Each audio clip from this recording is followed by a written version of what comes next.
Imaginez qu'il existe un endroit caché au grand public où les opportunités vont plus vite et sont plus facilement accessibles. Quand vous entreprenez, que vous soyez directement mis en relation avec des investisseurs, des entreprises qui pourraient être intéressées par vos services ou même avant d'avoir ouvert votre société, que vous ayez déjà vos premiers clients. Quand vous recherchez un emploi, être informé en premier des opportunités disponibles dans diverses sociétés, avoir la possibilité de discuter avec la personne en charge du recrutement, rencontrer votre futur manager ou votre futur patron. Je suis sûr que vous vous demandez si cet endroit existe réellement. Eh bien oui, cet endroit existe bel et bien et s'appelle le réseau. Seul, on avance vite, mais ensemble, on va encore plus loin. Voilà une citation africaine qui me permettra d'introduire le sujet d'aujourd'hui. À travers le dernier épisode de la saison 1 de notre émission Docteur Carrière, nous aborderons la notion de réseautage. Bonjour monsieur, dame, je m'appelle Arias Agbogba, consultant en développement de carrière et solutionneur. Qu'est-ce que le réseau ? Je définirai le réseau comme un cercle ou une boucle d'opportunités au sein duquel diverses personnes sont interconnectées. De manière plus simple, le réseau se définit comme l'ensemble des personnes que vous rencontrerez tout le long de votre parcours. On peut distinguer succinctement trois types de réseaux. Le réseau personnel, le réseau professionnel et le réseau extra-professionnel. Qu'est-ce que le réseau personnel ?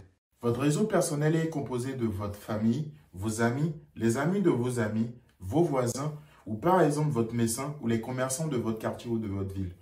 Et le réseau professionnel alors? Votre réseau professionnel, quant à lui, est composé de vos anciens camarades d'école, vos anciens collègues ou même vos fournisseurs, vos clients, des sous-traitants, des stagiaires que vous avez eus sous votre responsabilité. Qu'en est-il du réseau extra-professionnel?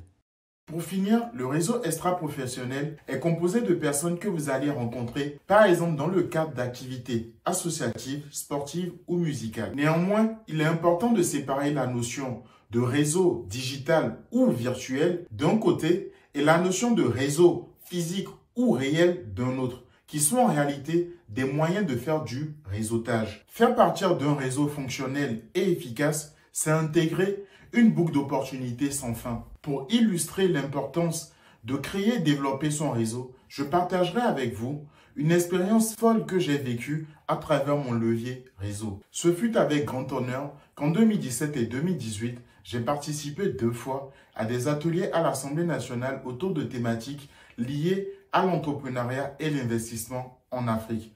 Et cela grâce à mon réseau. Le saviez-vous ? Le réseau est aussi appelé le marché caché. Il tient son nom du fait que beaucoup d'opportunités y transitent, mais seules les personnes appartenant au réseau y accèdent, ou tout au moins en sont informées en premier. Par exemple, plus de 75% des recrutements de cadres confirmés au profil dirigeant passent par le réseau. Certaines grandes écoles utilisent l'alumni pour tisser le lien entre les anciens et les jeunes diplômés de l'école. Ainsi, le réseautage sera votre capacité à nouer, tisser et développer des liens au sein de votre réseau. Savoir où vous en êtes aujourd'hui, ce que vous valez et où vous souhaitez vous rendre professionnellement rendra votre stratégie réseau plus optimale. Pour bien démarrer votre stratégie réseau, je vous inviterai à répondre aux 5 questions suivantes. 1.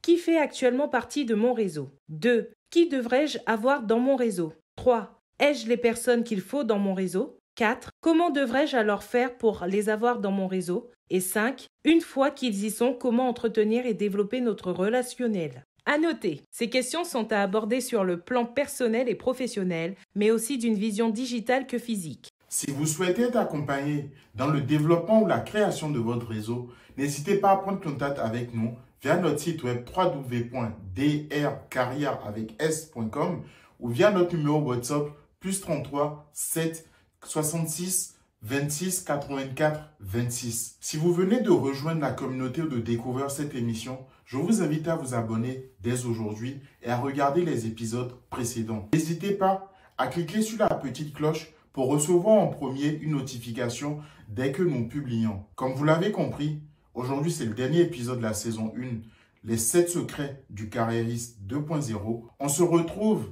dans quelques semaines, donc plus précisément en début d'année prochaine, pour aborder la saison 2. Et je profite de l'occasion pour vous souhaiter mes vœux les meilleurs et beaucoup de courage en cette période assez difficile que nous traversons depuis quasiment 2 ans.